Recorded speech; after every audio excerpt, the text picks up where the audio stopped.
Si tu as cliqué sur cette vidéo, c'est certainement parce que tu te soucies également de l'anonymat dans tes transactions Bitcoin. Dans cette vidéo, je vais te donner 5 astuces que tu vas utiliser pour pouvoir améliorer ton anonymat lorsque tu fais tes transactions. Et un petit rappel rapide, le but de ces astuces, c'est pas de donner des astuces que les gens vont utiliser à d'autres fins. Parce qu'on parle d'anonymat, vous savez, vous et moi, nous savons très bien ce que ça implique. Donc, sans plus tarder, on va aller rapidement. Alors, la toute première astuce, c'est le fait de ne pas envoyer des chiffres ronds lors de vos transactions Bitcoin. Qu'est-ce que cela signifie? Si vous voulez, par exemple, envoyer un Bitcoin de votre wallet à un autre wallet, essayez de faire de telle sorte qu'il y ait toujours quelques poussières ajoutées à ce 1 Bitcoin là. Donc, n'envoyez jamais un Bitcoin exactement, ou bien que ce soit la quantité que vous voulez envoyer. Assurez-vous toujours que ça soit un chiffre qui n'est pas rond. Astuce numéro 2. Utilisez des mixeurs de crypto.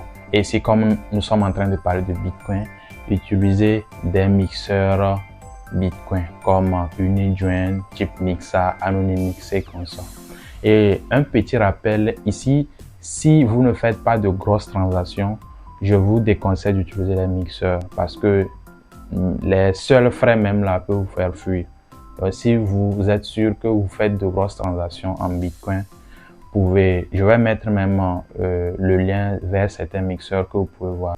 Astuce numéro 3. Évitez de réutiliser les adresses. Qu'est-ce que cela veut dire? Il faut éviter, par exemple, lors de vos transactions, de vos portefeuilles, par exemple, vous allez recevoir vos bitcoins sur la même adresse que vous avez utilisée auparavant pour pouvoir envoyer. Essayez de toujours avoir plusieurs portefeuilles contenant plusieurs adresses ou bien, si possible, générer des adresses spécifiques pour certaines transactions. Si ce n'est pas vos wallets principaux, il n'y a pas de souci.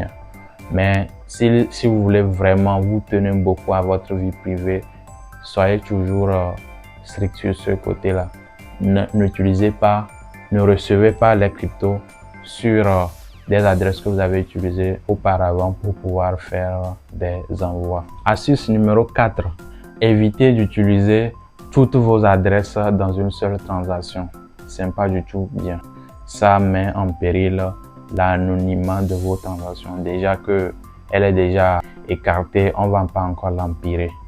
Donc, assurez-vous de ne pas ingérer toutes vos adresses dans une seule transaction. Cinquième et dernière astuce pour aujourd'hui, évitez surtout, si vous voulez retirer vos cryptos d'un échangeur vers un portefeuille, l'option max ou bien l'option envoyer tout, il n'y a pas de souci, vous pouvez l'utiliser. Et quand vous voulez envoyer d'un portefeuille à un autre portefeuille, évitez toujours d'utiliser l'option envoyer tout ou bien max, l'option max qu'il y a.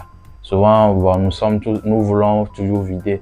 Essayez toujours de réserver quelques poussières. C'est très important.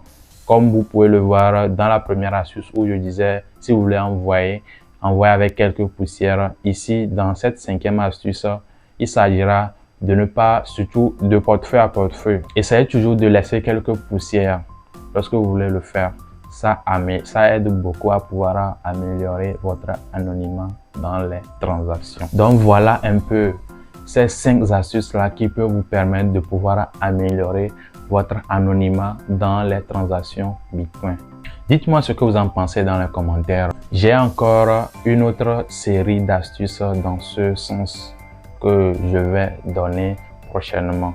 Donc, pour ne pas les rater, n'hésitez pas à vous abonner si ce n'est pas encore fait sur la chaîne et laissez un pouce bleu sur cette vidéo afin de pouvoir aider d'autres personnes également à pouvoir améliorer leur vie privée dans les transactions Bitcoin.